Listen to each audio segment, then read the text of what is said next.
Hello friends, எங்கள் channel பக்கம் thanks. இப்போ நம்ம என்ன பார்க்க போகிறோன்னா அவரைக்காய் பொரியல் எப்படி செய்யலாம். வாங்க வீடியோக்குள்ளே போகலாம். அது தேவையான பொருட்கள்: அவரைக்காய் இது மாதிரி பொடிசாக நறுக்கி வச்சுக்கோங்க, வெங்காயம் நறுக்கி வச்சுக்கோங்க, அதையும் ஒரு பாத்திரத்தில் எண்ணெய் ஊற்றி கடுகு உளுந்து கருவேப்பிலை வெங்காயம் போட்டு நல்லா வதக்கிக்கணும். நல்லா வதக்கிக்கோங்க. அப்புறமா நறுக்கி வச்சத அவரைக்காவை நல்லா கழுவிட்டு அந்த வெங்காயத்தில் போட்டு நல்லா வதக்குங்க.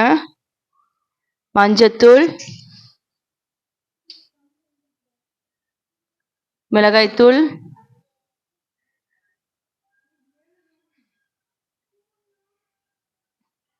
போட்டு எல்லாத்தையும் நல்லா வதக்கணும்.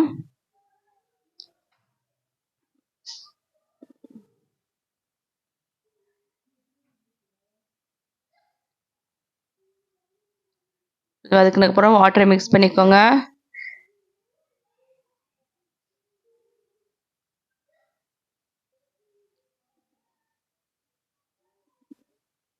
நல்லா வேகட்டும். நல்லா வெந்ததுக்கப்புறம் நல்லா கிண்டி விட்டுக்கோங்க. உங்களுக்கு தேவையான உப்பு போட்டுக்கோங்க. அதில் தண்ணி ஃபுல்லாக இஞ்சினும். அந்த தண்ணி அந்த காய் நல்லா வெந்துட்டு வந்தோடனே தேங்காய் போட்டுக்கோங்க.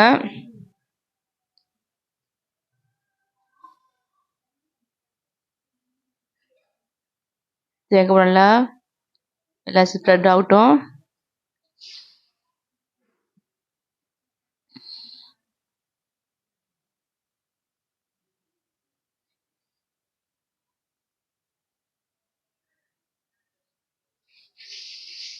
எல்லாம் ஸ்ப்ரெட் ஆகணுன்னு ஒரு பாத்திரத்தில் நினச்சி பண்ணுங்க. சுவையான அவரைக்காய் பொரியல் ரெடி. இது தயிர் சாதத்துக்கும் சாம்பார் சாதத்துக்கும் ரொம்ப நல்லாயிருக்கும். அல்டிமேட்டாக இருக்குமா. ஹலோ, இந்த இந்த அவரைக்காய் பொரியல் சாம்பார் சாதத்துக்கும் தயிர் சாதத்துக்கும் வேறு லெவலில் இருக்கும். ட்ரை பண்ணுங்கள். டேஸ்ட்டு நல்லாயிருக்கும். இந்த அவரைக்காய் சாப்பிடும்போது இன்னும் சாப்பாடு கொஞ்சம் கூட இழுக்கும். இந்த பிடிச்சதை லைக் பண்ணுங்கள், ஷேர் பண்ணுங்கள், கமெண்ட் பண்ணுங்கள், மறக்காமல் சப்ஸ்கிரைப் பண்ணுங்கள். தேங்க்ஸ் ஃபார் வாட்சிங். நல்லா சாப்பிடுங்க, நல்லதே சாப்பிடுங்க. சரி.